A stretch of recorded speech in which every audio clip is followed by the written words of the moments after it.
I was a dry alcoholic, and this is what it looked like.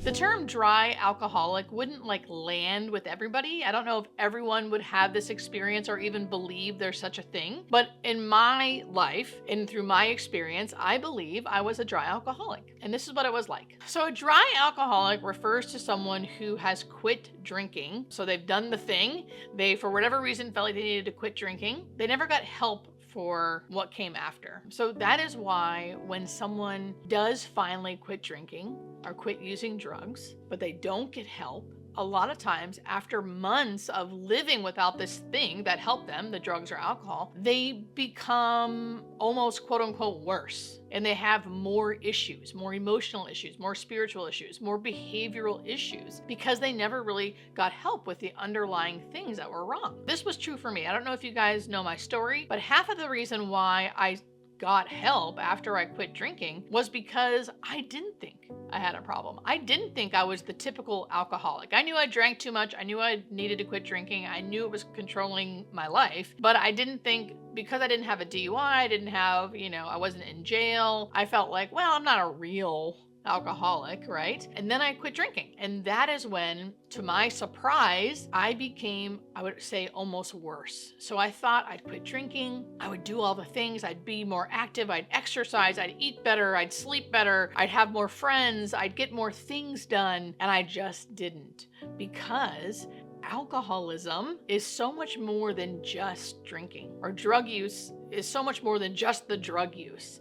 There's always these underlying things that you're using alcohol or drugs to help manage and control. So I was a dry alcoholic for 11 months. And I got to a point over 11 months, without knowing it, I was getting into a darker, and darker mindset. A scary place. Like, I felt like there wasn't value to being alive, is what it felt like. I was at the end of my rope because I had done the thing. Many people who struggle with drugs and alcohol, when they finally stop and they finally do it, they finally quit, and they don't get help, and their life doesn't get better. It might get better a little bit. They don't feel hungover every day. They are eating better, but generally speaking, their life doesn't really take off. They can become very depressed because, what the heck is this? I thought this is all I needed to do. And now I did it, and I still feel like crap. What's wrong with me? What's wrong with me? That's what I used to always say to myself. What's wrong with me? I didn't realize I was, the term, a dry alcoholic. So what are some concrete signs that you may be a dry alcoholic, or someone you love may be a dry alcoholic? One, they have to quit drinking and using. So they have to be someone who uses alcohol or drugs quite a bit, and then they stop. You may notice that they're more moody, meaning like you notice increased irritability, increased restlessness. Maybe you notice they're more negative. So they're negative about the weather, they're negative about their job, the neighbors, the mail, the traffic, anything they can think of, they're more negative. You're more anxious. You're not sleeping well at night. You're more depressed. Maybe it's harder to get out of bed. Everything seems like a big deal. The world feels scary. Your life suddenly becomes smaller and smaller and smaller. One of the biggest things that I noticed was boredom. I didn't always understand how to feel what I was feeling. I didn't have words for the emotions I was feeling because for so many years I didn't feel them. I didn't feel emotions. So it was really hard for me to be like, am I bored? Am I depressed? Am I sad? Am I anxious? Like, what is this feeling? It's just an overall feeling of discontentment. And that discontentment leads to sometimes more conflict. Sometimes more isolation.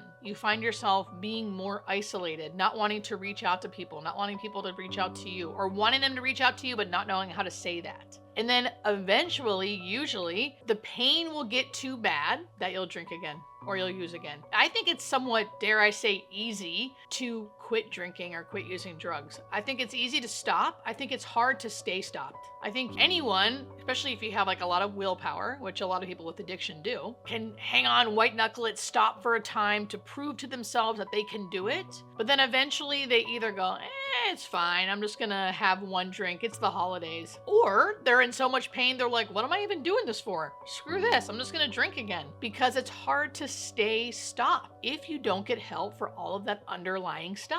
So if you are feeling like a dry alcoholic, what can you do? Or if you love someone that you think might be a dry alcoholic, what can you do? So if you are the one who feels like you're listening to this and you're like, this kind of sounds like me, right? There are many avenues, right? I have my own avenue, but there are many avenues out there. You could literally Google alcoholism, how to help with alcoholism, right? There are so many avenues you can do. There are 12-step programs, which is what I did. There are a variety of different types of 12-step programs, so it's not just one certain kind. There are many different kinds. There's group therapy, there's therapy, just regular one-on-one therapy. I feel like any kind of support group is what helps.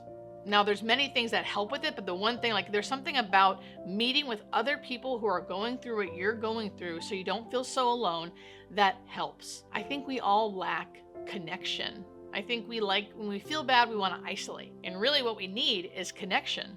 Honest connection with people who are also going through what we're going through. Everyone does it a different way, but I would always suggest, if you do want to try to quit drinking or using drugs, getting help for the underlying things can always be beneficial.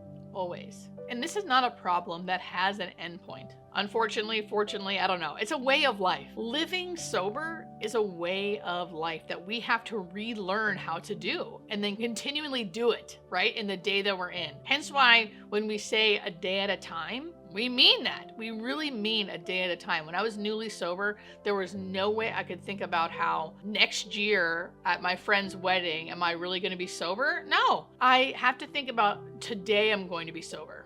I used to have someone in my life who would say, listen, I know you feel like drinking. That's fine. Drink tomorrow. You can drink tomorrow. Just stay sober today. Just stay sober today. And that thought right there was enough for me to be like, okay. And they meant it. They meant it too. You can drink tomorrow. Just don't drink today. There was something about that that helped me be like, okay, yeah, I can stay sober today. I'll drink tomorrow. And guess what? When tomorrow comes, you don't necessarily feel like drinking and you just add up days. But this is an ongoing thing. I mean, at least for me, I've been sober now for almost 9 years and I still am very active, almost on a daily basis with the 12-step program. Because to me, alcoholism is centered in the mind, right? It involves like an obsession and like an allergy to alcohol and anything that feels really good or makes me not feel anything. So there's that part, but then there's also the part of the mind, emotional, behavioral part of it as well. Hence why you couldn't just go to therapy, right? And fix all of the underlying emotional issues and then drink normally. Because you still have this obsession of the mind, obsession of alcohol or anything that kind of helps you escape. So it is a multi-layered disease, but getting help gives you the best bet to stay stopped and not feel miserable while you do it. So if you are someone who loves someone who seems like a dry drunk and you want to help them, good news and bad news. So bad news is they have to help themselves. You can talk to them gently about, hey, I watched this thing. Maybe this would be beneficial to you. Generally speaking, if someone's not ready for help, they're not going to hear it. So you can try gently to say, this is what I've seen. What do you think? Are you okay? Are you happy? Do you want more help? See how they take it. If they don't take it well, that's to be expected. So just know that because they may not be ready. Maybe they will be ready. And then you could either send them this video or see how they want to go about getting help. But there is help for you. There is help for you. There are other 12-step programs. Again, you don't have to always do a 12-step program, but 12-step programs specifically for someone who has to deal with or live with or love someone who has an addiction issue. Even if that person with the addiction issue has stopped doing what they're doing, has stopped doing the drug or doing the alcohol that they're doing, you still may need a program of your own to learn how to deal with that because they're not helping themselves and that's hard to watch, right? So there's programs out there for you as well. There's support groups out there for you, therapy out there for you specifically, so you can also help yourself learn how to live with someone if they choose not to get help.